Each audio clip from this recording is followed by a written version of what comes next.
What's up, everybody? This is Blue with co-host Disco, and this is Decentral Lens. We have a very special guest today, and one topic that I absolutely love. We have Constant Quary from the creator, as a part of a big team who created Magisat.io, but also just an expert in rare sats. So Constant, how do we even address you? What's how do you pronounce your name? I think it's Quary, but people tell me by different names. So it's Query sometimes, it's Query. I actually don't get into that and don't correct anyone. So, All right, cool. Well, I always saw it as Quarry, so we'll call you Quarry. So I'm gonna do the intro, and then we're gonna dive right in and do a complete rare sats deep dive. This is Decentral Lens, distilling the crypto news you need to know and why.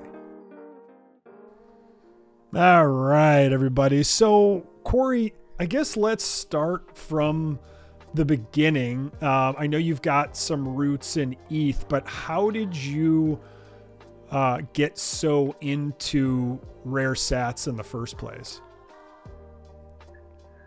well, I guess we should start from the beginning.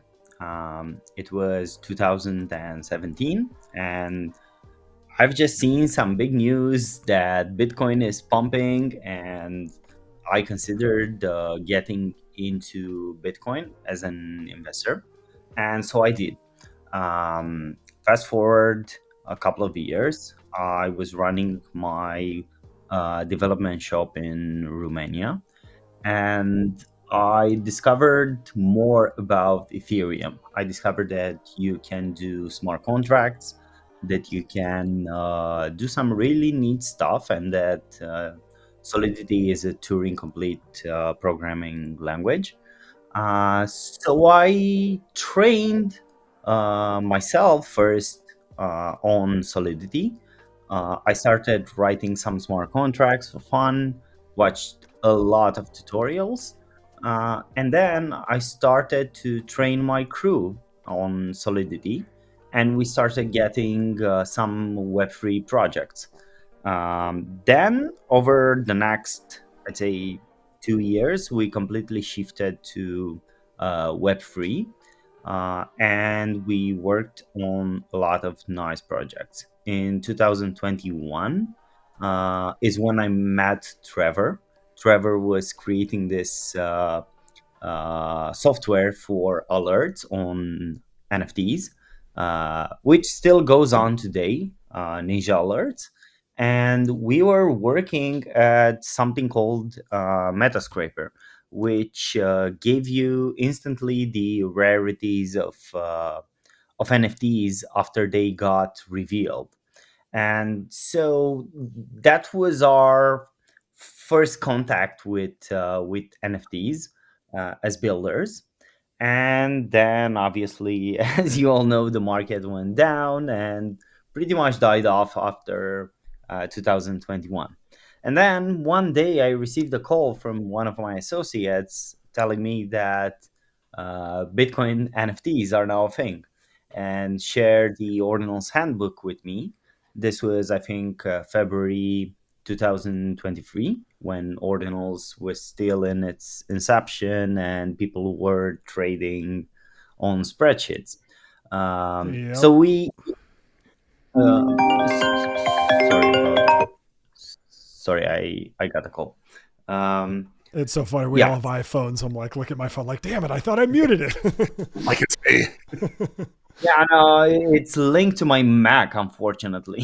So Yeah, that's it, because Apple, like, oh, they want to link everything. Oh, and their family and their cousins, like, no, I want everything unlinked, you morons. Like, come on, leave us yeah, alone. exactly, exactly. Um, So when you started on the east side, this is Pizza Ninjas, Trevor. yep, Oh, yep. very cool. He So was, you guys made a connection back in the ETH days. Like, are yeah. you? And I'm going to jump around on you a lot. Are you into ETH at all anymore, or now that you've seen the light with ordinals, you're like, oh no, this is too cool. I'm all in here. I've seen the light. So I completely abandoned Ethereum. I completely abandoned my even my ether bags and shifted fully into Bitcoin.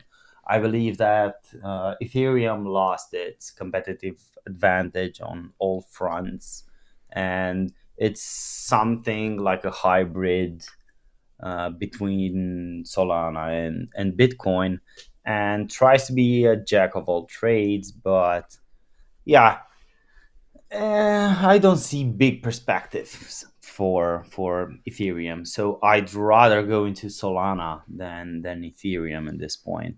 Uh, Not because I love Solana, but because I think Ethereum doesn't own any particular super good narrative at which it excels. That's so true. It's funny on this show we've been evolving our take over the last year, and I had a CryptoPunk, was a big art collector on Ethereum, and I think the L2s are part of what has really brought them down, like minting on these other chains. I'm like, I don't want to mint on an L2. These things they're multi-sigs at best. Like they're so centralized. They're not secure. I think on-chain art on ETH, they were first. There's still something beautiful about it, but the narrative of ETH right now, they're in a very difficult spot because Bitcoin is the mother chain. There's so much nuance with inscriptions, rare sats, and recursion, which we'll obviously get into. But then Solana is your super fast, cheap meme coin monsters. I'll never collect art on Solana, but I'll certainly buy Solana and stake some to just kind of place a broad bet on the whole ecosystem. Because if you look at the numbers, new people are coming to Solana to first trade. Bitcoin is still probably too esoteric for them, maybe a little too expensive. And Ethereum is just, they're losing the new guys and it's crushing them. So what you just said is completely in line with kind of how we're seeing the marketplace from 30,000 feet. Yeah, I mean, exactly. Like, if you're going to aim to be an L1 for DeFi, at least make the fees low enough so you don't need a layer two. Like, that would have been great for Ethereum, but we didn't get there, and yeah, it's starting to lose ground. Um, yeah. So anyway, coming back to how I onboarded Ordinals, I got this call from an associate telling me about Bitcoin NFTs, and we immediately got to inscribing stuff. That was like our first plan. We're still early, still under 100K. So let's get together and like inscribe anything, like literally anything. So we started to inscribe this. It's called Hacker Ninjas. It's a under 100K collection of 200 pieces. And the interesting thing is that we got extremely lucky with these ones, because 20 of these ordinals got the Mhm. luck to be on pizza sats, like Oh, no completely. kidding. Yeah. Holy Yeah. crap. I'm So looking, just as you said that, I scrolled past my first pizza set. So, because for people who weren't there in the early days, don't realize all the inscribing on rare or unique cultural sats didn't start happening, I believe, until nullish on uncommons, right? I'm sure there was someone, maybe he was around the first, and that wasn't until, was that between 100,000 and a million? yeah, I So believe so. it came shortly after, but nobody even knew that. And you just, I see two right here. How many pizza sats did you get on? Three? Holy shit. You just I got think so there are lucky. 20. Yeah, so I think around 20. And we also inscribed something called 100k passes, a small, even smaller collection, and we also got two of them there. And the interesting thing is that under 100k, there are just 25 ordinals on rare sets, and out of those 25, we got around 22. So No it was. kidding. So it was pure luck. Nobody knew about it. Nobody thought about it. All 25 were pure luck. Your 22 were, right? There is one of them who isn't pure luck, and it's actually an uncommon. So there are 25 pieces. One is on an uncommon, and it's not luck because the inscription says something like, "This is the first uncommon," or "This is the first uncommon inscription," something like that. And it's the first inscription on an uncommon ever, and the other 24 of them are on pizza sets. And I suspect that the pizza sets one were all lucky shots. So here it is. Okay. So inscription 76284. Let's see what it is. Uncommon ordinal mint number one. That was certainly on Wow. purpose. So who did this? I have no idea. I've seen this listed for like 10 Bitcoin on Magic Eden at some point, but I have no idea who's the owner of this. Would actually be super fun to find out. No kidding. Okay, so then you got this guy at 158,000, and then if I go to here, let's just check. Love how Artiscan can sort by the inscriptions. Pretty genius. So let's see pizza sats. I assume you are the first 22, right? Not the first. There are two, Oh, and then there are the hacker ninjas. basically you're 22. Yeah. So these, do you think I recognize both of these faces? I can't remember the names of them. I feel like that's Valco. And I know this guy, was that Billy's punk? So these guys, was this pure luck, do you think, or they knew? I am pretty certain it was just luck. Wow. Uh, So I'll bet the same person did both of these. One, either he owned two, or one for him, one for his buddy. And he just happened to have a batch of pizza sats. yeah, yeah. That's pretty incredible, but it doesn't have the orange background. So those are not a part of the Bitcoin punks collection, I don't think. But then right after are your 22. That is so badass. So you got lucky. So there's a demand for this collection. You're saying, yeah, there might have been a demand anyway. It was sub 100K. But having those pizza sats like put you immediately in OG status. Yeah, I mean, I don't take credit for it because it was pure luck, Hey, and who cares, man? yeah, but it was amazing that we got that, and we had no idea. So we were selling this, and one day some guy just bought like a pizza set, the pizza sets Ninja that was listed, and came into our Discord and told us about it. Like, uh, Oh, wow. I had no idea about rare sats back then, but this guy came and referenced me the Ord.io website and told me that I'm sitting on some grails. This was already like 3 4 months after, so we were past 1 million. Right. And yeah, and so I found out about rare sats, and it's a little bit more simple to go down the rabbit hole when you have a back bias. So I immediately started to study rare stats, to understand what they are, to understand what categories Leo and Nullish created back then. And yeah, it was love at first sight, basically.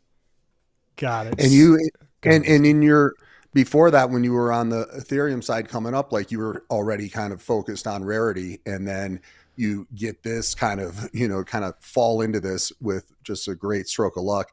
And that makes you then go deeper down the hole of, okay, let me explore the different variations of rarity within Bitcoin. Is that right? Yeah, I'm sort of a dumb collector in terms of making profit, because I usually fall in love with certain rare traits, and I simply like uh, some particular stuff from a collection.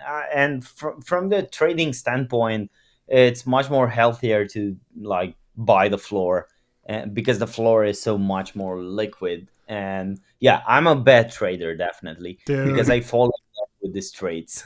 join the club. I always buy things above floor that I'm attached to. And then if you do try and go and sell, you're like, wait a second, everybody, why don't you appreciate this little nuance of the headscarf like I do? And people are like, don't care, you're an idiot, you know? So Yeah, yeah, that's I grow precisely. attached to them. I think the longer I get in this space, I'm definitely getting smarter at what to get attached to and what not to get attached to. But probably also, as Disco can attest, we're getting smarter at being like, do I really need to buy this? You know, like in 6 months when when the spotlight's not shining on it, maybe that's the time to buy, instead of like right now when everybody wants it. And you buy a mid floor, like if you want a CryptoPunk story, buying mid floor, like they don't always sell mid floor to mid, so they sell just above the floor. So but Nullish, it looks like, had like the 17th uncommon. I didn't realize, I don't even know what these pixelated guys are, but so there's a couple in front. A collection I'm a huge fan of beyond obviously Nullish's uncommon series is the Lil Peppos, which I think most of them are sub 500. I know a lot of boos are, the whales are. But anyway, yeah, that was kind of the second wave of ordinals, if you will. I was there in that first January weekend when it kind of went public. I got a couple inscribed sub 5K. Owl, God bless you, inscribed, and I just inscribed a bunch of my ETH NFTs. So I have like 10 ETH NFTs that got inscribed over there. I actually just teleburned the MF for yesterday. To live at 4733 for eternity. But it sounds like that's when you fell in love with it. Someone called you over, you had some luck here, and then you were just like, oh my God, there's so many rabbit holes to go down. And you went down, among others, the rare sats rabbit hole, correct? Yeah, that's correct. I mean, I started to read about them. I started to understand more about how ordinal theory is functioning. I thought at first that um, inscriptions are super dope, but they do require this transaction for them to get bound to a SAT, which is sort of arbitrary. It's there by virtue of the market agreeing with this consensus.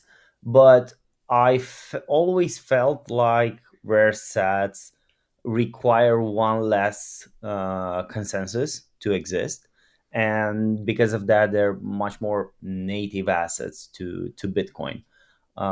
So the next thing I did is I started to investigate how I can hunt them, how I can get more of this. And yeah, I thought about how centralized exchanges function, and how they pay withdrawals from hot wallets. And I got a couple of Bitcoin together with my associates, and we started set hunting on Binance. First, it was it was such an interesting experience, because at first we hunted manually, like we stood there in front of the PC and simply deposit and withdraw funds on an ongoing basis. I remember like being at the gym and making withdrawals on Binance and on Bybit while running on the treadmill. So you were doing Uh, is you were literally cycling as fast as you could. And then I assume you wrote a very simple MVP program that would scour them for certain traits.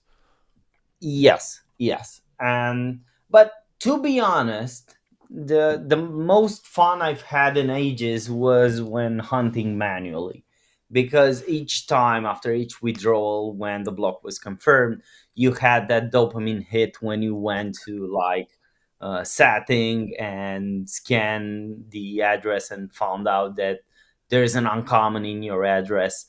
Like back then, uncommons were selling for like $1,000, and it was I can attest because I purchased one of those for $1,000, and then literally 3 weeks later, I'm like, oh, I overpaid for it. Now, once you created the market, you created the liquidity needed where they went down to like, 30, 40, 50, 60, $70. But I did buy one. I'm like, I got my one uncommon, and now I still have it. And I'm like, and I've like probably 100 other uncommons. And, but that first one, I'm like, I overpaid a little. yeah. There was a gold rush. I remember thinking, like, man, this is crazy. Like, it literally takes me 30 minutes to dig up like three, four uncommons, and they sell for like 4K. Like, this is obviously something that's not in alignment with what should be. Right. But yeah, I mean, whatever. I rolled with it because it was making us money. So definitely went into hunting, and it felt like when I was a kid and was treasure hunting stuff. It was quite a nice experience. And yeah, then it got automated. Then people with like 100 Bitcoin got into set hunting, and the supply shock on the seller side was quite big. So it followed naturally that the market adjusted the prices. When you say treasure hunting, we don't have to go into too much detail, but could you just give the listener a little context there? Because my brother, who's like 12 years older than me, so obviously he was almost like a second dad. I looked up to him a lot. He used to collect stamps and dollars, and I never got into it myself, but when I was a little kid, I got into it with him, and just like he'd show me different serial numbers or different bills that were minted at places that have since closed down. Like I think Philadelphia or one of them closed down. So those were rare. And like what the 1964, I think quarters and below were silver. So what that's what a treasure was to me. And I was a big United States football card collector, and baseball cards, of course, are the ones that kind of took off back in the day. What does treasure hunting mean to you? Well, I always think back to when I was a kid, around like 7, 8 years old, and in Romania they had this croissants with inside of which there were this Pokemon cards, and everyone in the primary school had an album with their Pokemon cards, and we traded Pokemon cards. We always like we buy those croissants just for the cards. Nobody was eating like 30 croissants a day. They were all just buying for the cards.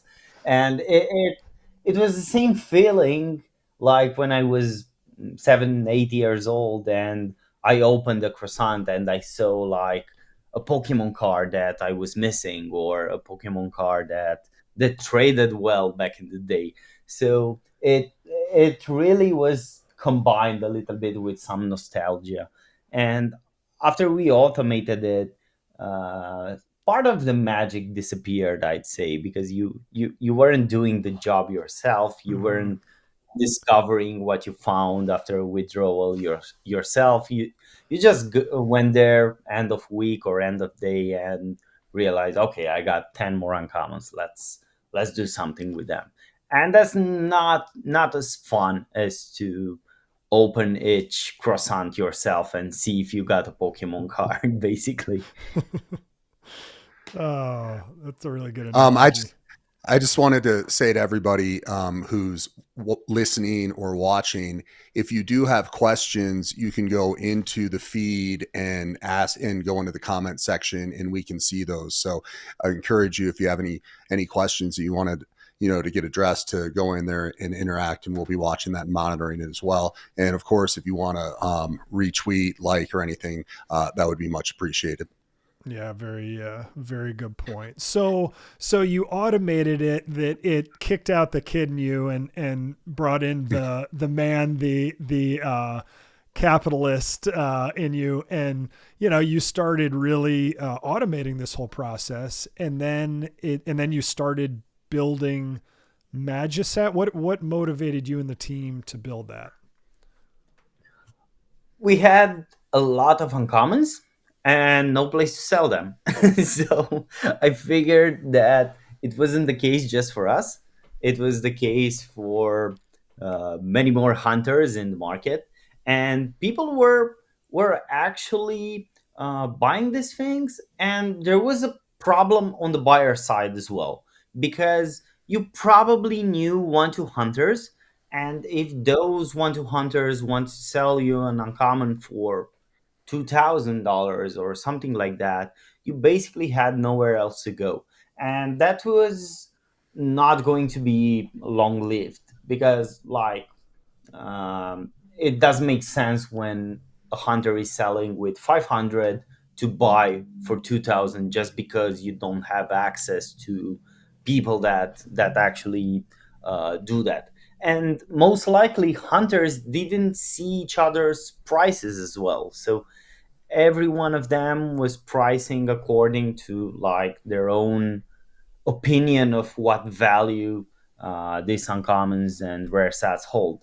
So the story with Magisat is that I got a good friend to hunt with me, and this dude did really well in the 2021 bull market. So he was doing it mostly for fun. He was hunting with like 20 times the amount of Bitcoin I was hunting with.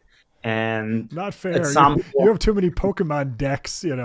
His whole living room is just like up to his waist in Pokemon decks. exactly. So he was sitting on all these Pokemons. So and he was like, all right, so I pretty much got what I wanted. I'll probably leave like 30% of these to my kids because I like the narrative of rare sats. I think they're going to do well.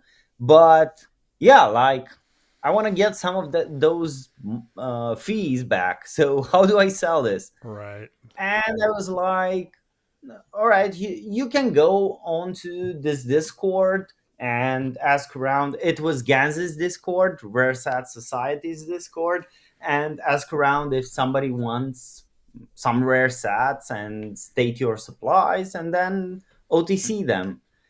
And the dude was like, "Man, fuck all that. I ain't got time for this shit." And he and he offered to pay me, like, uh, in advance, an investment of 100K if I start this platform.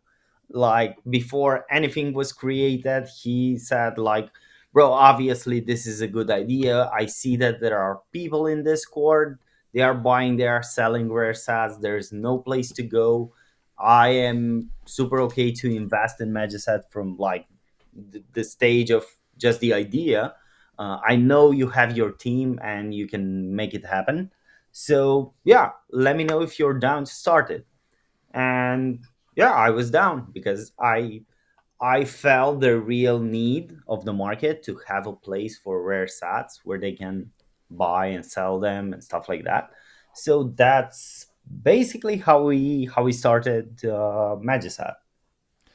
Yeah, it's fascinating. And just to give context to Quary's story, because Quary and I have been in contact for years. He's actually the one who helped me buy my rare set. So I appreciate you for doing that. God, it felt like 10 years ago, but that was probably earlier this year. So I guess that's how fast the space moves.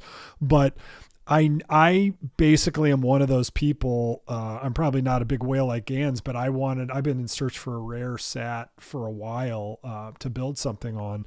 And before Magisat came up, I won't name names, but the places where you could get them, it was literally like, hey, I want to get a rare sat, or they'd reach out to me and be like, hey, I heard you're looking for a rare sat. And I'd be like, yep. And they'd be like, how much are you willing to pay for it? And I'm like, that's not how I like to start negotiations. Like, I've got them, you want them, throw out your price. And then Magisat came out, and I was probably on that thing for a couple months. Befriended you on I think it was Discord, and then we started chatting, and you helped me kind of pick one out, and it was awesome. And I got a 2010 rare that's I think I counted the other day, it's like the 38th rare sat. So I love it. It's an oldie, not quite vintage, not quite under block, whatever 1000, but it's an oldie. And eventually something cool is going to happen with it. So definitely appreciate magisat.io. I'm on here all the time. This is not a paid promotion at all. I'm a rare sat. I just love them. And Quary is a rare sat expert, so we're having him on the show. But I will say Magisat is by far the best at sorting different rare sats, because other sites do it. But what I love most about what yours does is that not only can you sort them, but you can sort them by you can sort then filter. So for example, if you want an uncommon sat, yeah, that's great. But if you want an uncommon sat that is a alpha, so meaning it is the first sat in the block, right? And then it's also the first sat in a Bitcoin would be the alpha. So you can combine both of those. Let's see, where's alpha? So basically then you get the little alpha symbol behind my head here. Let me scroll up a little so people can see. So this is like a double trade. It is an uncommon sat, but it is also the first in a Bitcoin, which is huge. So really appreciate clearly this site was made by someone who used to collect Pokemon cards back in the day when he was a kid with his friends. No, but someone who's a serious collector, yep, and really into this, built this. So I appreciate you for doing that. Thank you. And I'm super happy that people found this useful, and it's now the number one place to go to for rare sats. Absolutely. All right, where do I want to pivot here? I guess let's get into the rare sats themselves, and just for some of the audience who may not know all the nomenclature of them all, there's probably, who does a good job is Ordiscan, just so we can kind of cleanly see them, so we don't see because the buy and sells and stuff. So do you want to walk us through kind of the rare sats and the theory behind it, and then we'll kind of get into rarity after that? Yeah. So Ordinals theory is basically split into two significant parts. And the first part is the part that handles just the Satoshis. And what this first part does is it assigns an ID to every Satoshi in existence, and it also establishes rules for tracking all the sats in existence. The second part is concerned with binding data on the Bitcoin chain to one particular Satoshi that serves as ownership, as an ownership token for that data. I believe that the first part, which deals only with... I'm very excited. I'm honestly a bit... Sorry, I was trying to pull up Ordinals, my bad. And it pulled up I was on ordinals.com, and it's like Casey and Liz or Robin. So yeah, my apologies. I was going to pull up the page. So keep going on that rude interruption by Casey. No worries. Absolutely no worries.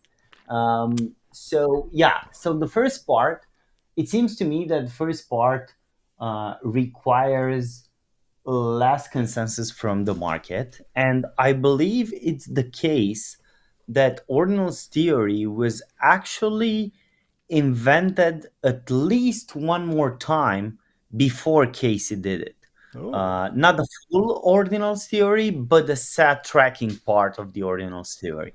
And that gives us a clue of how simple and elegant the set tracking part of the ordinals theory is.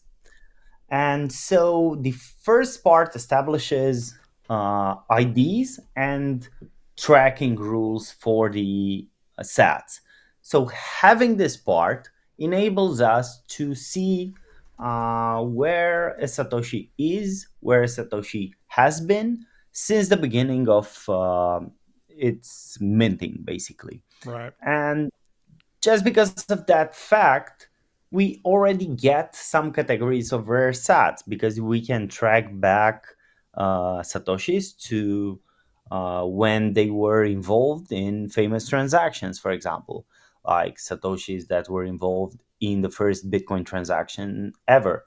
We can track back satoshis to when they were involved in the famous pizza transaction, and so on and so forth. We have a lot of interesting events that we can derive just from that.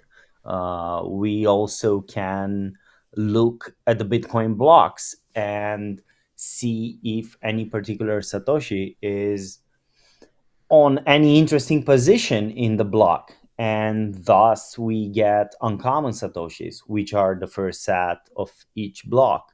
We also have three major events in Bitcoin, which are block creation, difficulty adjustment, and halving.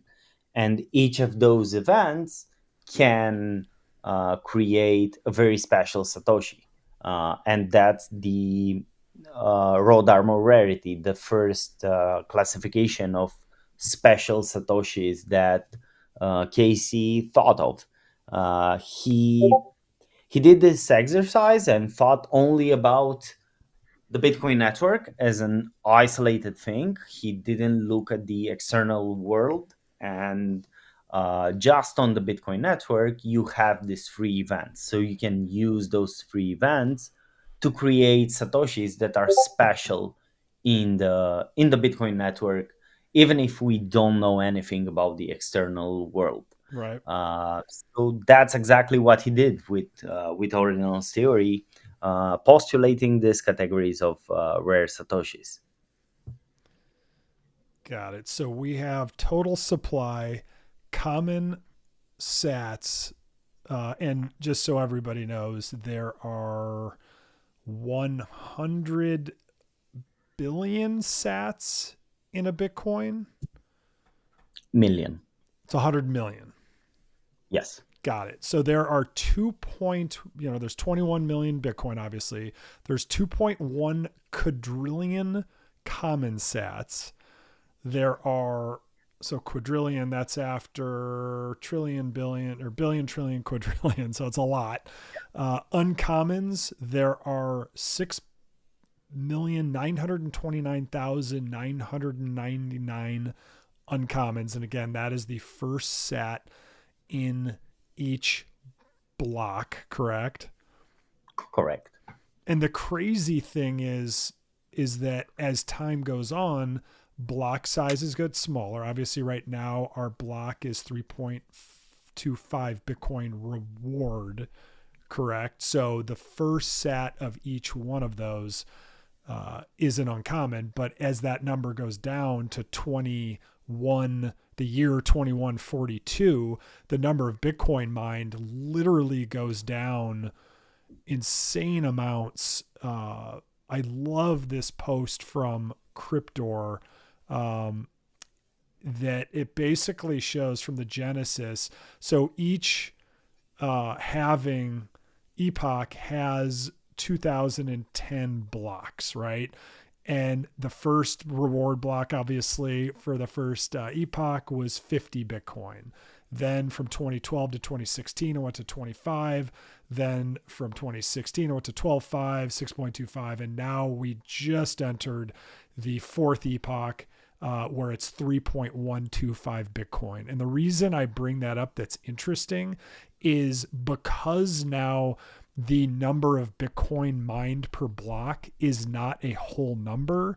The number of uncommons now is going down. So right now in this epoch, the number of uncommon that are also the first in the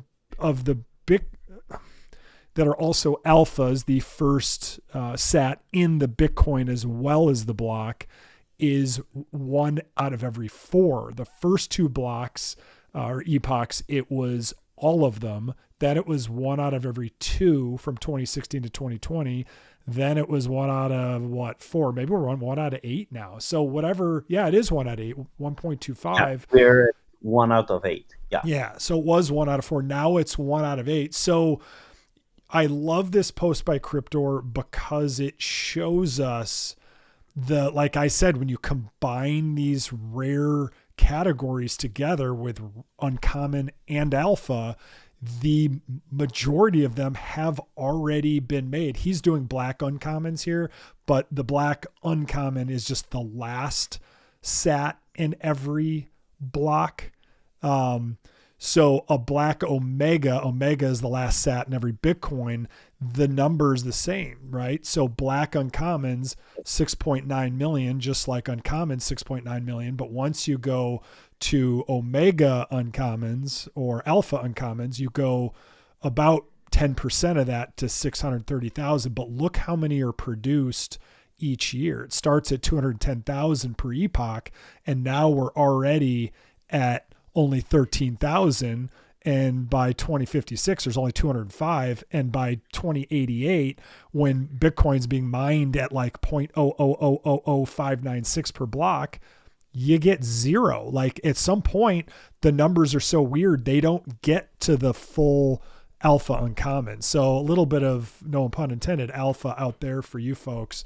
But this shit is fascinating. So sorry, I went down my own rabbit hole there, but I wanted to tie it together, not only for the audience, but also probably solidifying it in my own brain as well. So, so cool. So cool. Yeah. And the fact that you can have sats in more than one category is also super fascinating to me, because there's so much information that you could uncover just from this. Like, picture every intersection of every category and all the supplies that they have. That's already a lot of information that you can find out, like finding out how many uncommons are also alphas, how many uncommons are also pitas, how many uncommons are also vintage, etc. And that's fascinating to me because I don't know any other crypto asset that can do that, and that has such few elegant rules. And even if it has few rules, it spans so much information about the market, about the supplies, about the categories, and so on. Yeah, absolutely. Like the combo is huge. So we covered the epic sat is the first sat of a new halving, correct? Correct. The rare is the first sat roughly every 2 weeks on the difficulty adjustment. Yeah. So just so people know, right now the current supply of epics is 4. Our 4th one just got mined whenever that was in the halving in February. So that was the 4th one. And what I love about this Ordiscan site too is you can go in and then you can see what's been inscribed there. So obviously you've got the blob artwork, which it's pretty cool. I know in our spaces I said, like, how dare anything inscribe on an epic? I think I hold them in such high reverence, but I mean, this is pretty cool, like code. I don't know if this is considered generative art, but it's pretty badass what was etched on there. But you said something earlier that I didn't know. These two are etched on the same sat, on the same epic, correct? Yes, that's correct. In fact, the second inscription is a reinscription of the same epic set. A reinscription of the same epic set. So 2 are showing up here, but it's not on 2 different inscriptions. I actually, you got to look at this art. This is pretty cool. This is what do you call this? It's like and it's very interactive. This is the main neuro blob, right? Yeah. Book of Blob. Spike 1. In 2049, man merged with machine. The cosmos wrinkled, and Blob 9 was forged. In the fires of Spike 49, humanity, the synced, linked, outliers, the freedom fighters, neuropunks, guardians of the free mind, the Order of Mokai. Now it is your turn, young Blubba One. Reunite your... That's pretty cool. Like we're all mesmerized on that. Like we could just do a whole show just like going into some of these, but that is pretty badass. You know, like I guess I'm almost going to recant what I said on your show. Like that is some cool thought went into that, some cool design. I guess I always envisioned like the Epic Sat having like one of, you know, Banksy or one of the most, you know, famous artists in the world. Like he would be worthy of that. There's certainly other artists, even in our space, who would be worthy of an Epic, but I mean, one sat per having. I mean, you can't get more badass than that, you know? Yeah, the Epic Sat is definitely something else.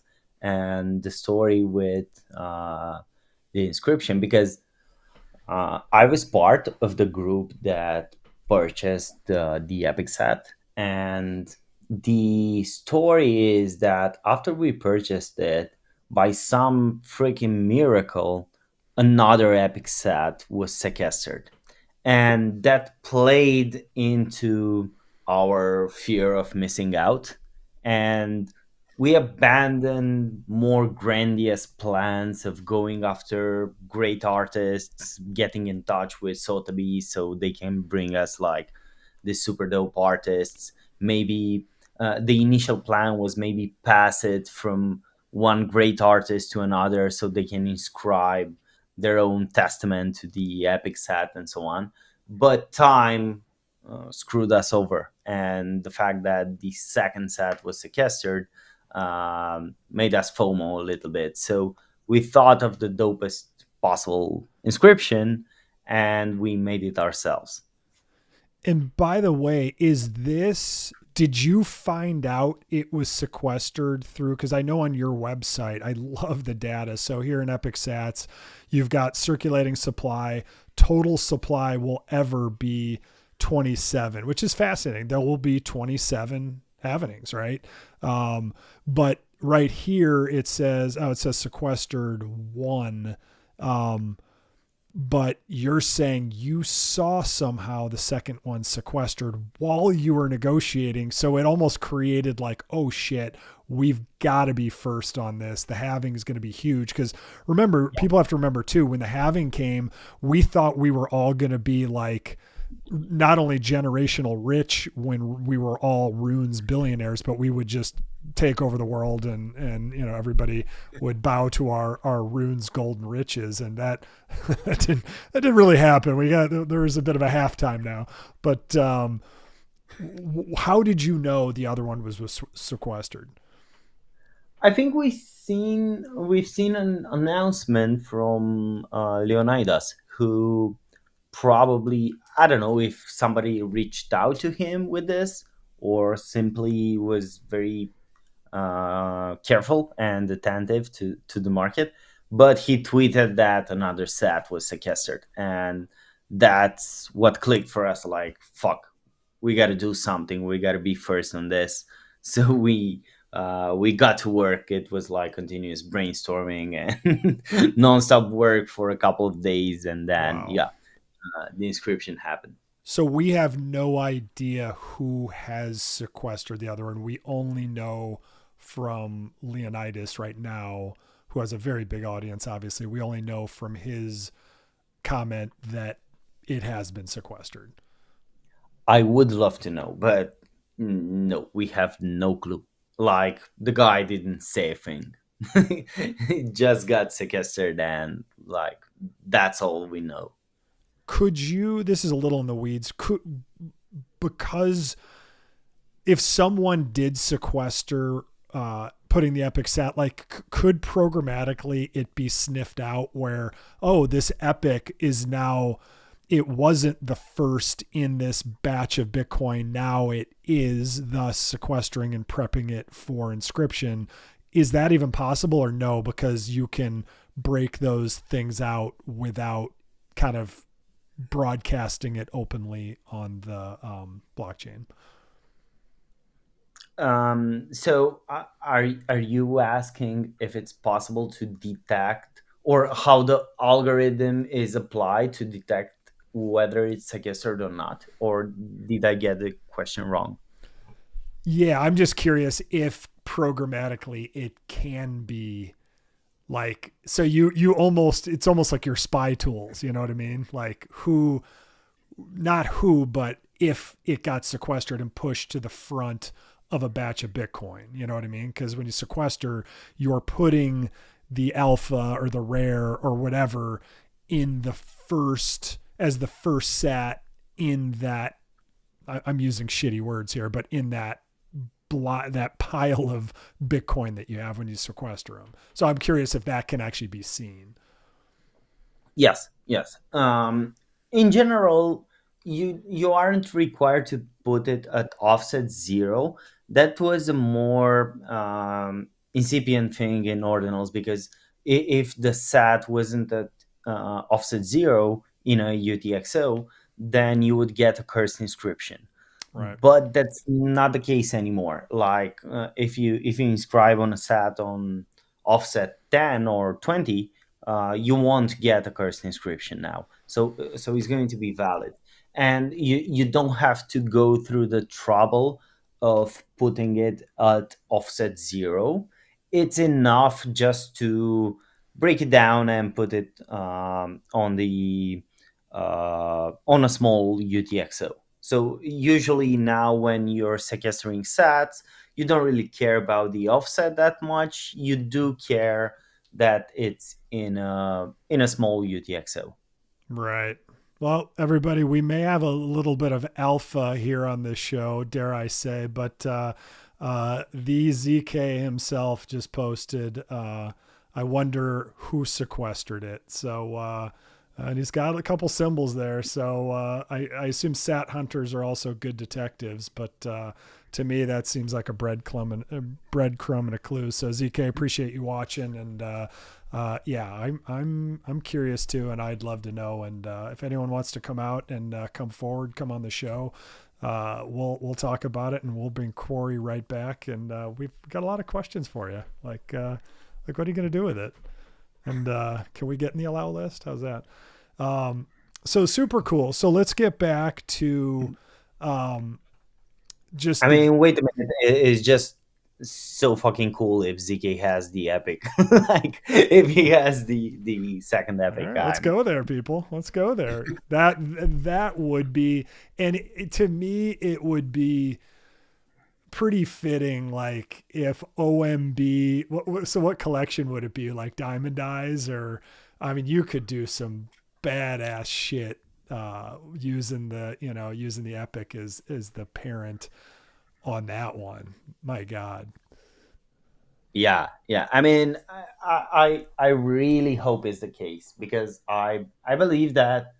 I'm a big fan of OMBs, and I think that they had the proper journey, like ZK and Nulish working to uncover the rare sats. I mean, these guys figured out from day zero that one of the biggest differentiators between Bitcoin ordinals and Ether inscriptions was, in fact, rare sats. And aside from the fact that it's obviously your data on the mother chain, but you also had rare sats, which is a completely new dimension to your artwork. And these guys figure out from day one.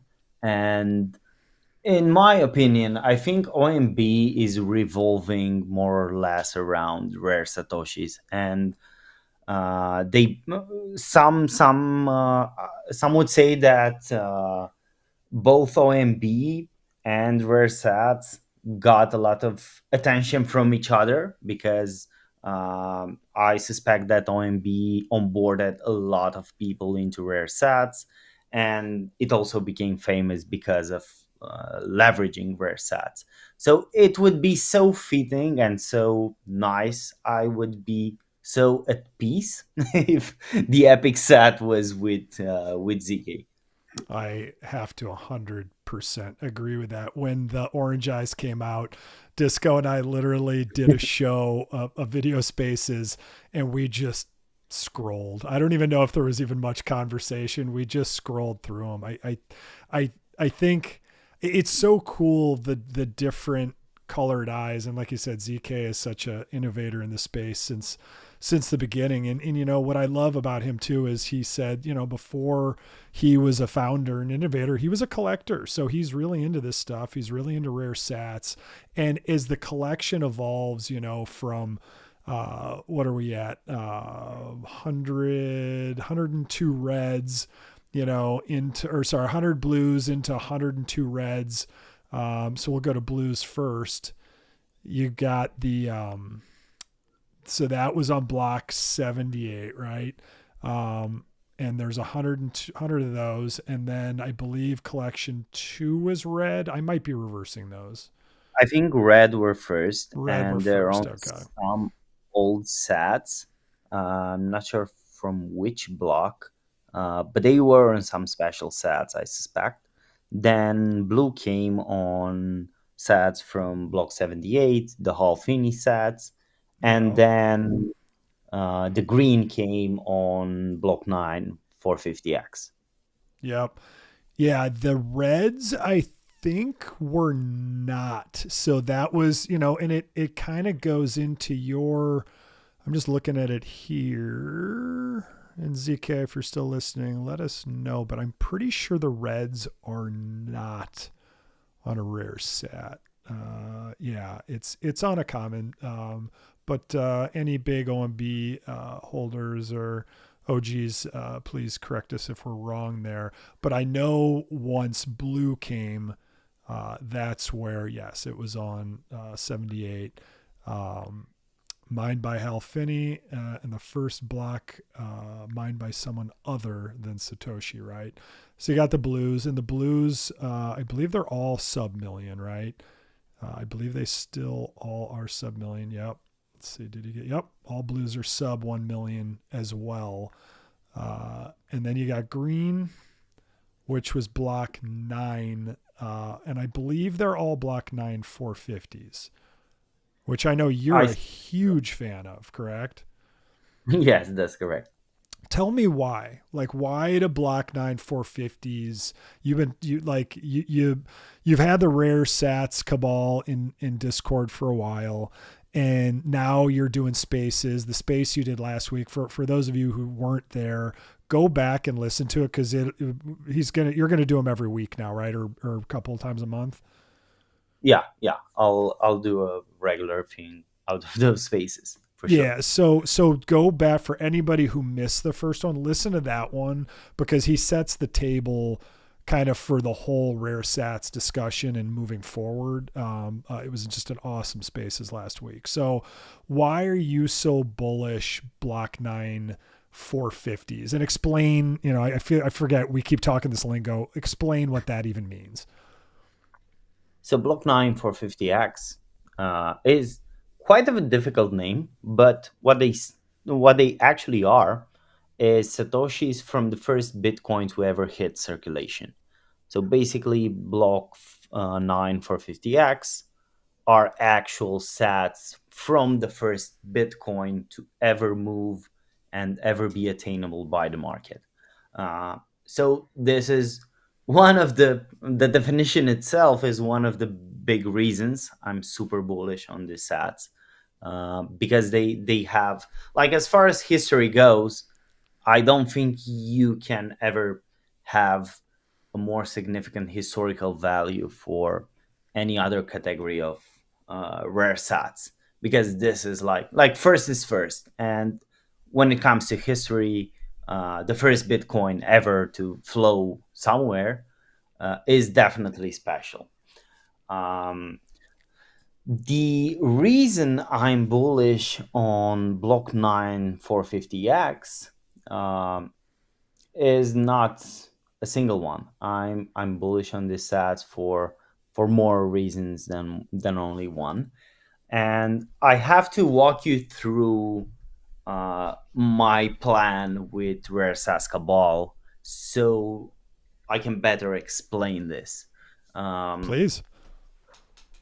yeah, so in the past few or several months, I think that the rare SaaS market has been flowing under the radar. I think we had a lot of distractions in terms of runes and bear market and bull market tomorrow and bear again and stuff like that, and we simply shifted a bit away from the rare SaaS market. uh, in fact, I believe it's the best asset that Bitcoin gave us, and I believe it's inevitable that the market will turn back and will appreciate this asset class as it's supposed to do. And I set out to accelerate that process, and with some bodies like Jeweler Sats and other people, we created this rare SAS cabal. And the sole purpose of the rare SAS cabal is to educate the market and to grow adoption for rare sats. We're basically missionaries when it comes to Right. rare sats. We're like the guys that knock on your door and ask you if you have 5 minutes to talk about the greatest assets on Bitcoin, rare sats. And we have a 4 steps plan for actually doing this. And one of the steps involves block 9 for 50x. But step number one is education and information, and everybody that wants to get into the rare SaaS cabal has the responsibility of educating himself first and foremost, and then educating other people. The second step is to fix the market. This is quite a difficult step, and what it means is we have to have information readily available for all the categories of rare satoshis that we rock on Magisat, for example. People need to know how many block 9 for 50x, for example, was the total supply, was the circulating supply, how many of these were sequestered by hunters, how many were inscribed, what are the top 500 holders, how much of the supply they get. Like with any shitcoin, you get that information. And that's a big barrier if you want to draw liquidity into the market if you don't have those numbers, Right. because the degen is like trained since he got into crypto to check out these numbers, to check out the charts. And yeah, the second step is to have this information on Magisat, and to also put up charts. Charts is something that we're profoundly lacking in the rare assets industry. So that will be an issue no more quite soon. And when you say charts, go dive a little deeper there. So basically, obviously, how many of each one there are, and even like, is this being hoarded by just some whales or like that kind of information? Precisely. So when I'm seeing charts, I refer to like price charts, like every other asset has. We Got it. unfortunately don't have that for rare sats yet. So almost like We CoinGecko, just like CoinGecko now is listing runes because they're kind of jumping on that bandwagon. You're saying 450x block nines or uncommons, uncommon alphas should absolutely have their own price listing. Almost, I don't want to say almost treating it like a rune because it's not. It's totally different. It is a true Bitcoin sat, but you're saying that's how important they should be. They're this effort you're doing is bringing this all to the forefront. Yeah, yeah. These numbers are important because the markets aren't really sustained by true collectors that stack some rare sats and forget about them for 5 years. Most of the traders are people that actively do this, and Whether it matters or not, they need those numbers. And they usually analyze an asset after having all these numbers, and then they engage with it. So Right. it's paramount that we fix the market and we get all that data up, get price charts, then go for CoinGecko, CoinMarketCap, get these assets listed there as well. Because yeah, we want as much attention for these assets as possible. And then step number 3 is where block 9 450x are involved, because all in all, even if rare sats have the best narrative and are the best Bitcoin native assets, um, it's still an attention market, and we need a moonshot. Like, the best marketing that any chain has done, or any layer 2 or whatever, is having a moonshot token, like some token that did 100x, because that's the news that, unfortunately, that's the news that's propagated today. So we need a moonshot. And after going through all of the categories, there are more candidates for being a moonshot. Like, for example, I would name here uncommon sats, for example, or black sats, or some sub selection of palindromes, like vintage palindromes.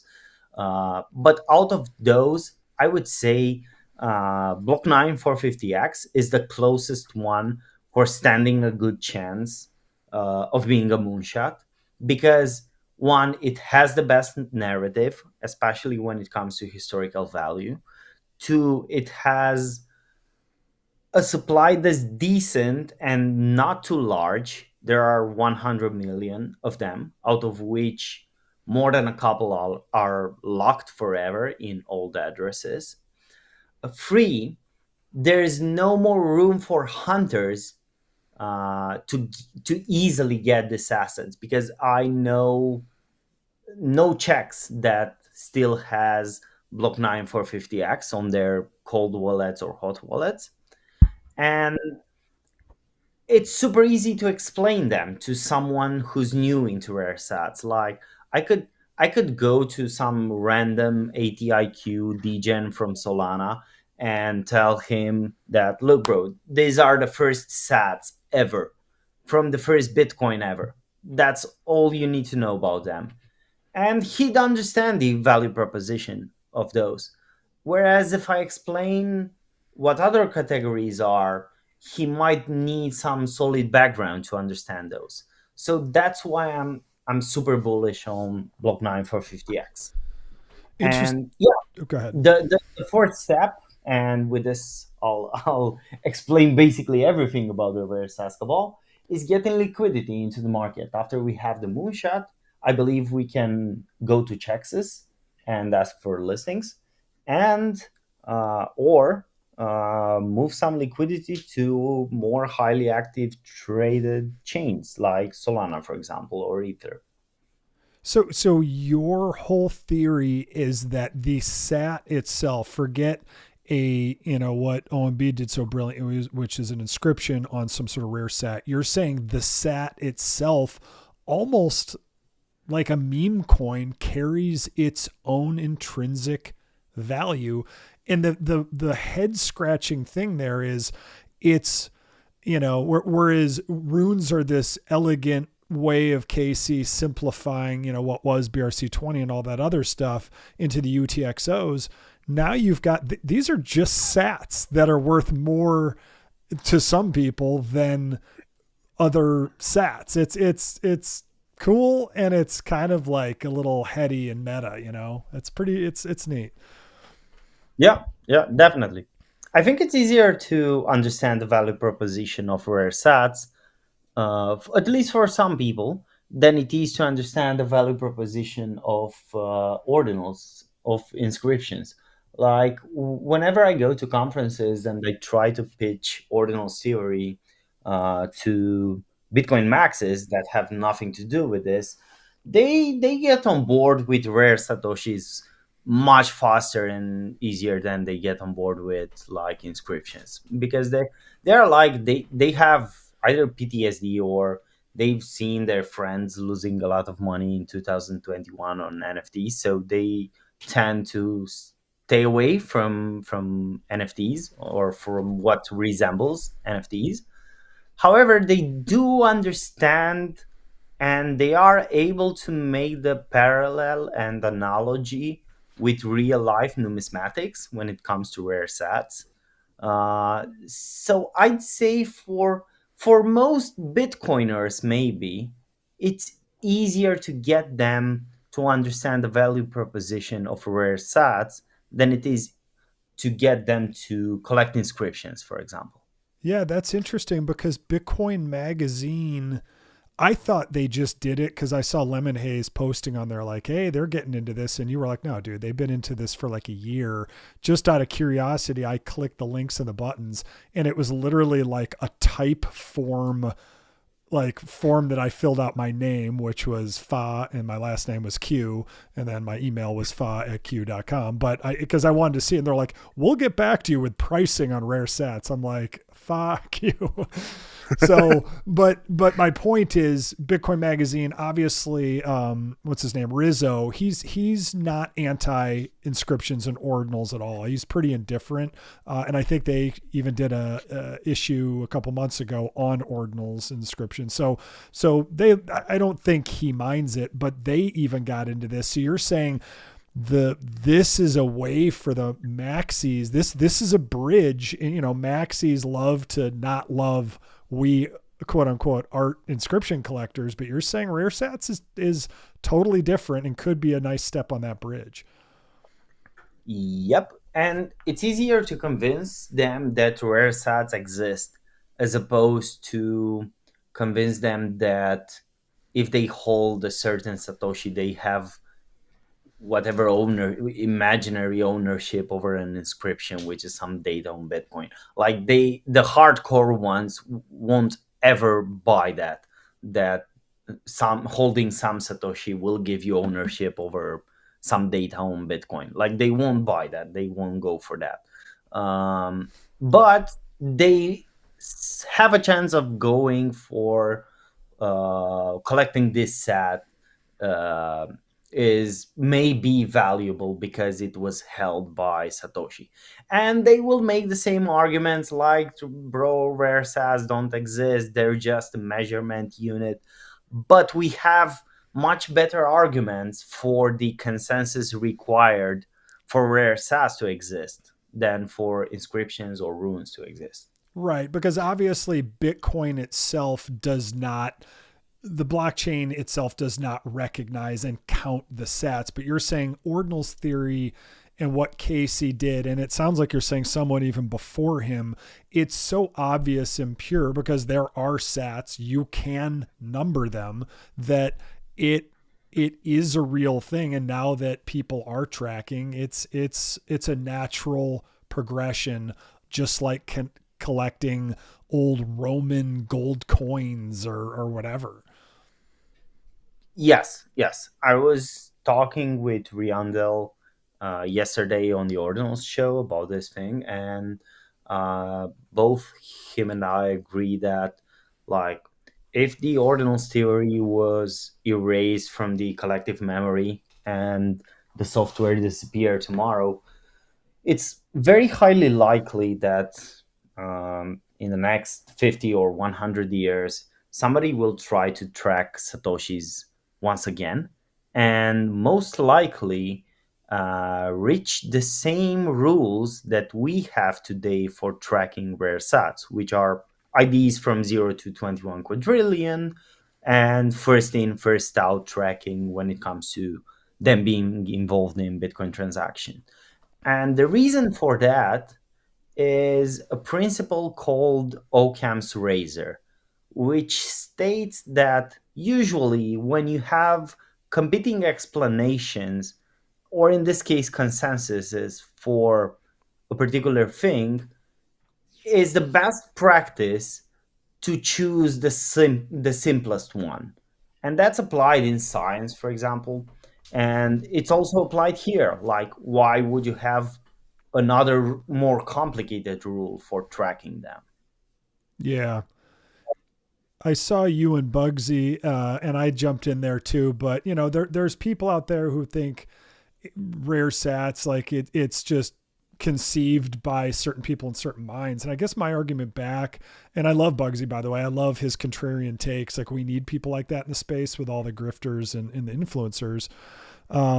But it's just like Bitcoin. If enough people believe it to be a currency and a store of value and a store of wealth, then it is. If people believe that ordinals and inscriptions can be valuable art, and if ordinal theory and rare satoshis can be a thing, then it is. It's just like some people, like, an upside down airplane on a stamp, to be like, that's a broken stamp, it doesn't work, and that's why they changed the mold and reprinted them right side up. You're like, yeah, but there's only 6 of them, and I've got one and other people want it. So that's it's the perception is everything. And I think it's catching on. And I think what you're doing with the spaces and with the Discord group, and obviously with Magisat, is it's working. And I don't know if everything's buzzing right now. I know Block 50, Block 9450Xs have spiked recently. I assume it's because of what you're doing in your spaces,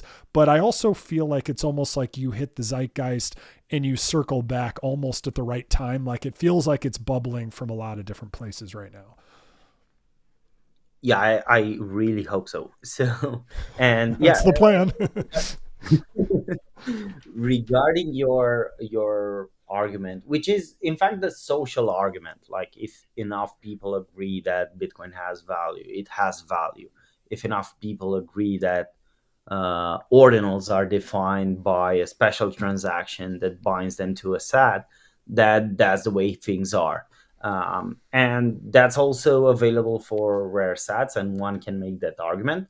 But one can also make the argument for rare sats that, aside from all this, the tracking and ID assignment has scientific sense, let's say, because it would be reinvented. And in fact, the same SAT tracking method was postulated even before Casey. So that's the biggest reason I love rare SATs, because I'm a very technical minded person, and probably without that extra layer of seriousness, let's call it, to rare SATs, I wouldn't favor them um, more than I do runes or inscriptions and so on.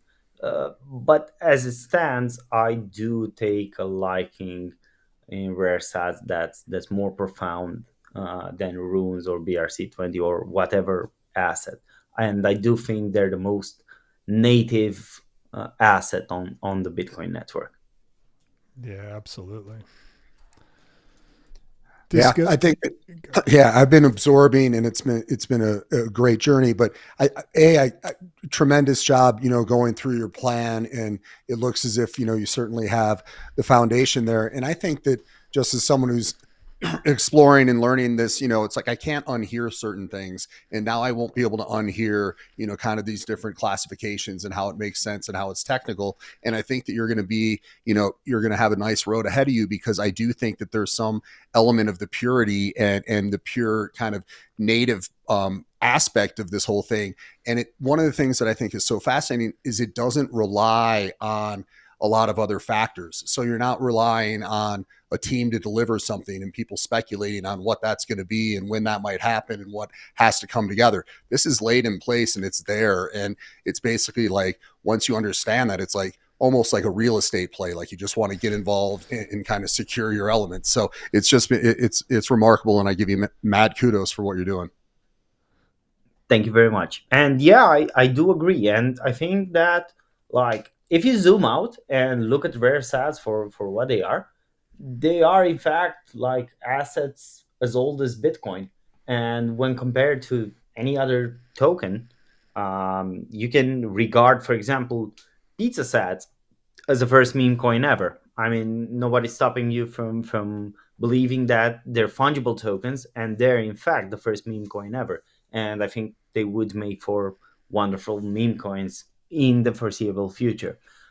Same is the case with block nines, for example. And I do think that the market uh, will come around and will understand that if we want some fungible tokens on Bitcoin, which is tedious, it's super tedious to have a fungible standard on Bitcoin. But if you're going to do that and to go through all that trouble to create a market for fungible tokens on Bitcoin, why not rely on some assets that have intrinsic value? Why try to create new assets like runes or BRC20 that you have to create a history for when rare sats is when rare sats were there from the beginning and they already have that history ingrained in them and that intrinsic value. So I believe the market will see that soon enough. It gets pretty heady in a way where you could have, like, I'm looking at pizza sats, and just at the rarity of different things. There's 1 trillion pizza sats, right? So what did he spend on 2 pizzas? I mean, it had to be, what does that equal in Bitcoin? 10,000 Bitcoin. Oh my God. What a story. So 10,000 Bitcoin is 1 trillion sats. So it would just be interesting. Let's say these sats have a value. I don't know what pizza sats go for now. Probably, couple, like 50 cents or something, not too expensive.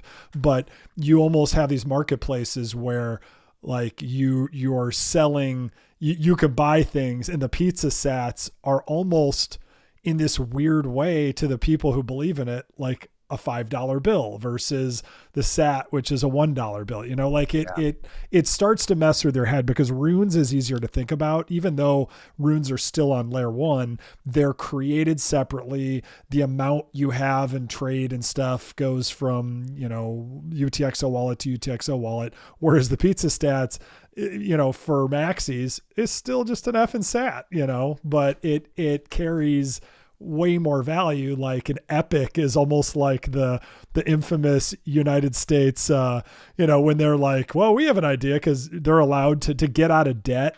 You're not necessarily allowed to print more money, but I guess the treasury is allowed to make a $1 trillion coin.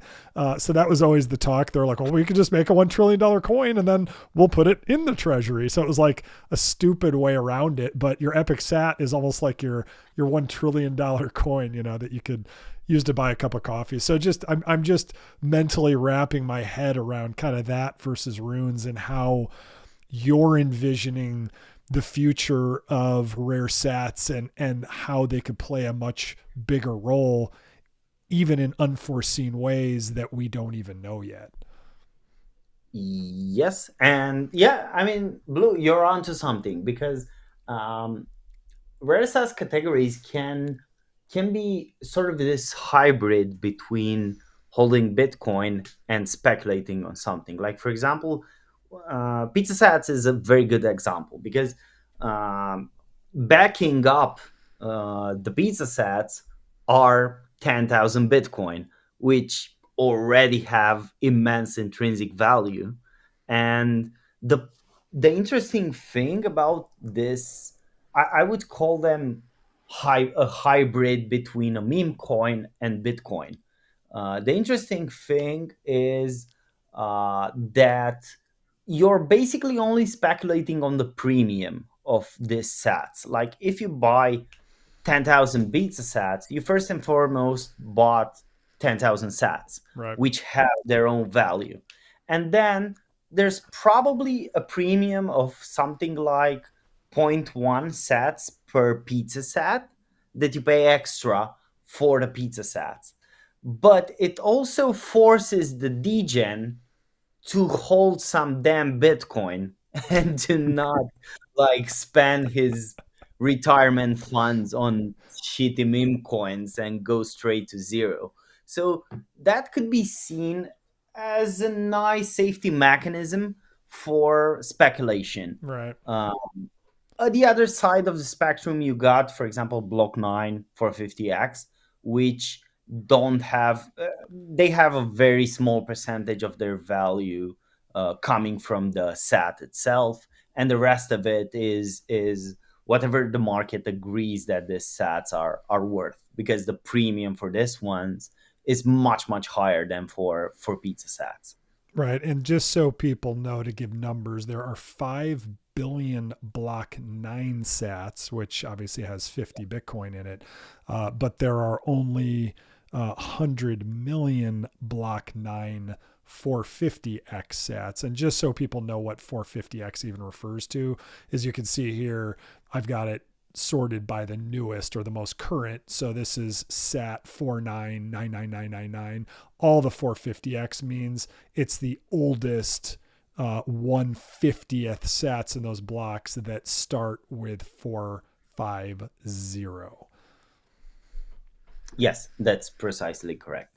And I would also add that the supply of block 9 sats is totally 5 billion, but only 1 billion of those moved in the first Bitcoin transaction ever, with the rest of them being locked onto Satoshi's wallet. Oh, so okay, so only 1/5. Interesting. So 1/5 of these are unlocked. 4/5 or 80% of these are locked in Satoshi's wallet. And correct me if I'm wrong, those are programmed to not be able to move, correct? Not programmed, Is that but just the first? That's just the first block, right? yes. The The first block is is programmed to not move. Yes, precisely. But These these are can. just in Satoshi's wallet, and if Satoshi ever moves them, then we'd have like a lot more problems than Block 9 getting a lot more supply in the market. Yeah, absolutely.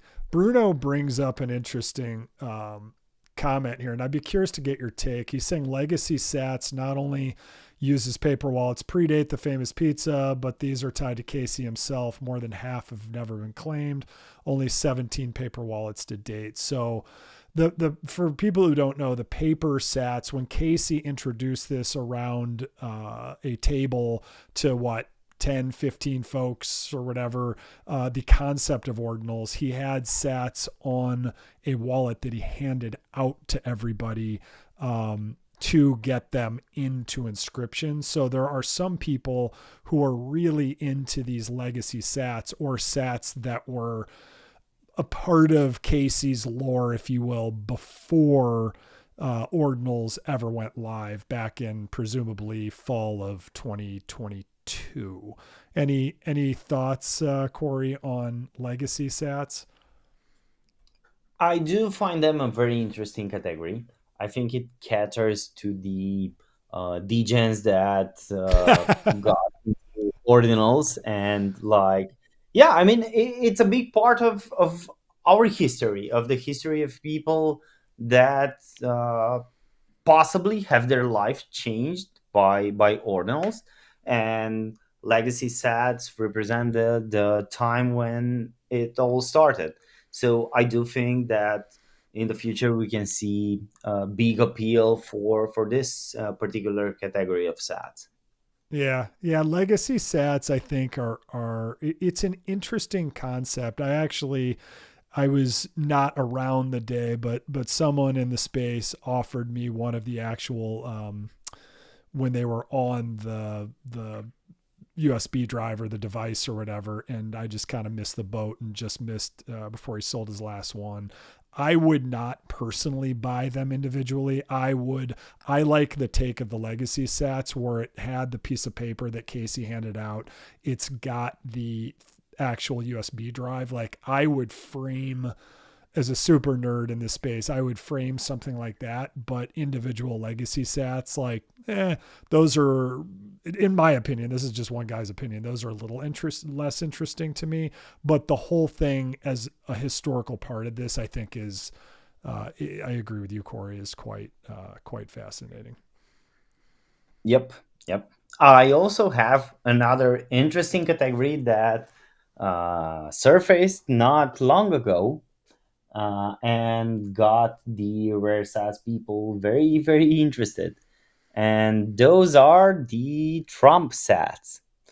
Oh, Because as yeah. we know, he did that transaction at Popkey, buying a burger, I believe, and those sats may actually be very significant because they're the first Bitcoin transacted by a United States president. So Yeah. I do believe that a lot of people can find value in those. The only drawback is that they used Lightning. So That's we don't, right. yeah. So we don't have a pure form for those sats, but we can retrieve the satoshis from the state closing transaction, from the channel closing transaction. Those are somewhat diluted, but still the president's sats are part of those particular sats. Why somewhat diluted? Explain why how lightning dilutes it and how you get them off. Well, in a lightning channel you basically uh, did you know about Splitwise? It's an application on your mobile that you install, and when you go into holidays, for example, with friends, with six friends, you all get Splitwise, and you pay for random stuff and put it Right. there. And at the end of the holiday, it just simplifies the payments that you have to make to settle out with your friends. Right. So that's in some very simplified sense what the Lightning Network does. So you do have on those settlement transactions, you do have somewhere the sats that actually were the presidential sats, let's call them.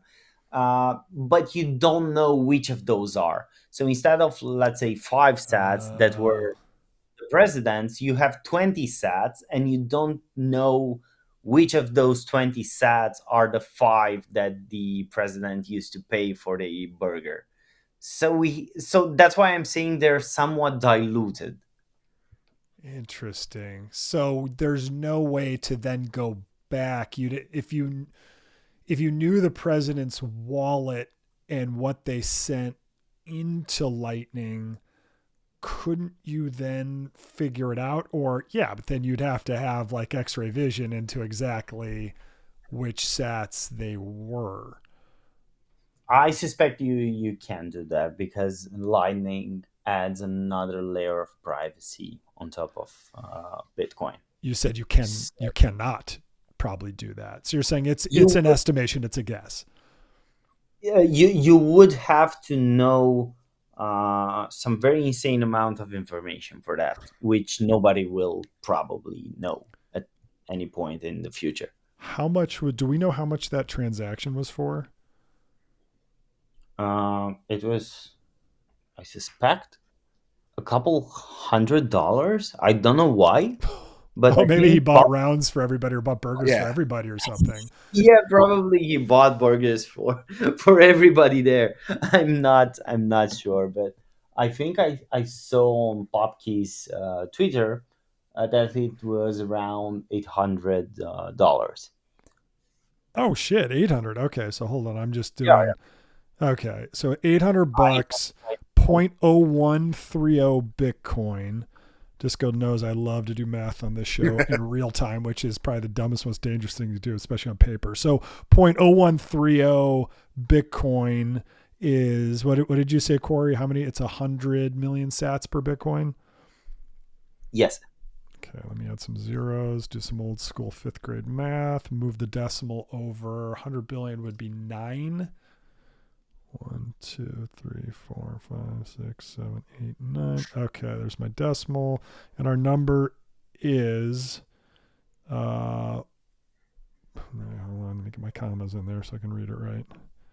Looks like a roughly 13 million Satoshis. Does that sound right? That's probably far from what the closed transaction will have. It will probably have like 10 million sats or something like that. I'm not sure. I think at some point Danny Deasy found the channel, and we um, looked at the channel and how many sats are there.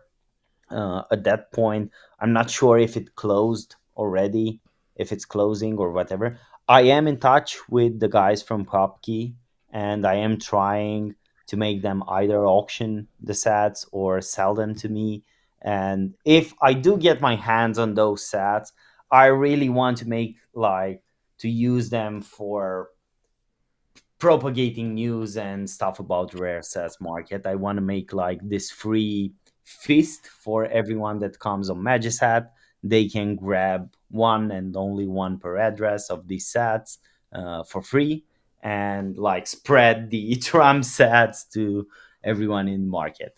Yeah, Something no, like that. that's cool. I mean, the first president to use Bitcoin to buy burgers, and apparently everybody in the whole place a drink. Like, that's historic and that's cool. And what a perfect way to kind of put a capstone on rare sats in this show. Is there anything, Quary, that we haven't asked you or we haven't talked about that would be very helpful for people to know about understanding rare sats better, or just what they can do to get involved, or whatever?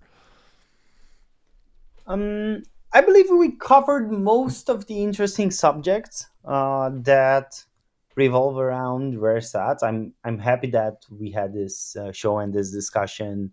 It's been a complete pleasure. Um, I would like to add, perhaps, that people are possibly getting scared that rare sats are faded possibly from the attention of the market, and I would push them to at least get educated on rare sats, at least study them. I believe that once you get into that rabbit hole and you start analyzing some categories, some types of rare sats, it speaks to you a lot. Especially if you were collecting Pokemon cards as a kid, or whatever cards you were collecting as a kid. I think you'll find a very familiar nostalgic feeling when you collect some of these rare relics. I encourage everyone to try to get over the entry barrier for this asset. There's plenty of time, so I don't uh, I don't want to rush anybody to get into the market, but I would encourage everyone to start making their homework about rare satoshis. And yeah, DM me, like ask me questions. I'm doing this all day long. It's basically my full-time job to educate people about rare sats.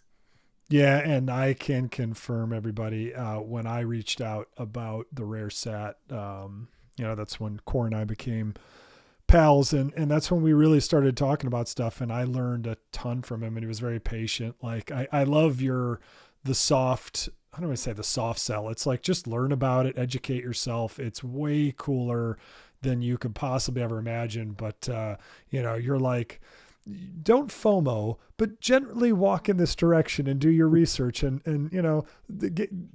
don't, when you do the bong, don't make it a 6-footer in your first one. Like, just start slow, and like, just make sure you don't get super paranoid like Blue does when when he goes too big. So I think that's great advice, and I'm a big fan, and I can't wait to see. I'm a big generative art nerd, and I know Disco is too. I can't wait to see what kind of things get inscribed in it. But you just opened my eye to a whole new thing on just the rare sats in and of themselves, without even thinking about the inscriptions, and those having a value and a collectability beyond what art is inscribed. The art is, I don't even say the icing on the cake, because there's so many variations with so many different things with Bitcoin and rarity and inscriptions and parent-child and recursion and all that the combination is mind-blowing. And it tells me that art is definitely immutable and here to stay in Bitcoin. And I think what Magisat does better than anybody is it rare sats are kind of its crown jewel. It's what you put first and foremost on the site, whereas other platforms, I feel like rare sats were almost like, hey, it's a thing. And now it's literally, you got to go to sub basement 6. Like, am I going the right direction? Be like, nope, take the stairs down, 6 more flights down. And that's where the rare sats are. They're not integrated well at all. And I feel like a lot of platforms don't necessarily value finding old collections. Like, I had no idea. I was there in that first weekend, and I inscribed a bunch early through Owl. Thank you, Owl, again. But I had no idea on that collection where you had the pizza sats. Like, I didn't even know that story, and you and I have talked a bunch. So it just shows you how many rabbit holes you could go down, and the future is definitely bright for this space. So, Quary, thank you so much. Disco, do you have any other questions for him? No, I've got a lot of homework. I got a lot of things to follow up on. And things to buy. Yeah, insert new rabbit hole. Like, okay, new hook in the brain to go down. So yeah, it was very mind opening. I really appreciate, and what you said. Like, I really appreciate the approach and kind of the education centric approach. It's because you have a confidence in the asset and your understanding of it. And it's really like, let's have other people kind of go down this road of exploration. And you're just bullish on the fact that, kind of the depth of it and kind of the strength underneath the foundation. So it was really enlightening. I appreciate the time. Yeah. And this is just thinking out loud, Quary, before we wave goodbye. Like, I think also with inscriptions, old inscriptions aren't very valued on most platforms. And it makes sense because they want always the newest thing to mint. That's kind of the ETH model.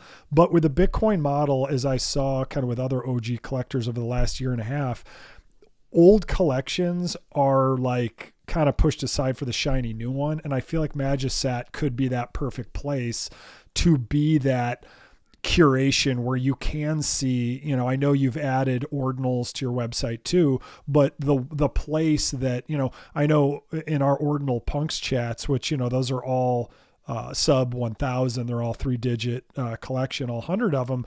And I don't want to say we're not happy with Magic Eden, because Magic Eden's fine. Their UI is excellent, but old inscriptions like that don't get the time of day. And I think there's other sites like LFG or something. There's other people working on this stuff, but I think there is a hot opportunity and a ripe opportunity to also encapsulate rare vintage, the old stuff. And I don't think anybody is doing that well. I think you guys do it with sats, and I know you're getting into ordinals, but just, I'm thinking out loud here, what could possibly be done. So planting that seed, but I have a feeling you've probably already thought about that quite a bit.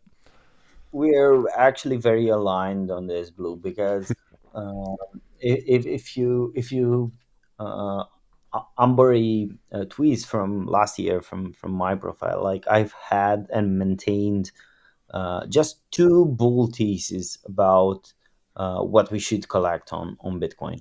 And those are, if we go for inscriptions, there are 2 types of inscriptions, either very old inscriptions, preferably part of some collection, not just like random pictures thrown in there.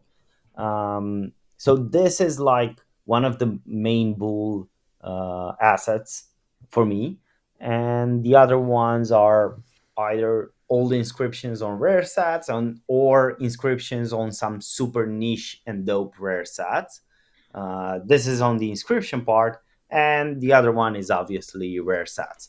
But old inscriptions are definitely something that I'm very, very bullish about. In fact, I spent a ton of money to get inscription number 43, which is Proto Shroom, and it's like one of my grails. I'm super bullish. Early inscriptions. Which one is that? The S? Which one is that? O. It's the orange O. The orange O. Oh, I like it. And it's orange too. Like, I feel, again, it's got some value there. So you've got the orange O. Is that the first O or the second O? I suspect it's the second O. The first O was, I guess, green or something. I'm not sure. Was it? Yeah. So if you look at the little picture, what was that? Like inscription 20. That's cool. So you've got how many do you have under inscriptions under 100? Just one. Nice. That's a good one to collect. Yeah. I am also a Bitcoin Shroom holder, and I'm a huge, huge fan of that collection, doing the whole history of Ordinals. So it sounds like we're very aligned there. Well, that's all I got. Quary, I cannot thank you enough for coming on. We'll have to do this again, but I'll be on your audio spaces for sure, because I'm a fan. I'm learning, and I'm always trying to gobble up these things as Disco and I plan to do some cool stuff and build ourselves. So we appreciate having you on the show. And everybody, just so you know, this is none of this on this show is financial advice. This show is for entertainment purposes only, but it is entertaining, isn't it? So please tell your friends. This is independent media. We're not bought off like by, our PFPs aren't paid for by other people, so we have to promote certain things. We are completely independent. So tell your friends, like it, retweet it, and just follow. So Quary, with that said, thank you, and everybody take care. Blue Disco, thank you very much. This has been amazing. Bye-bye.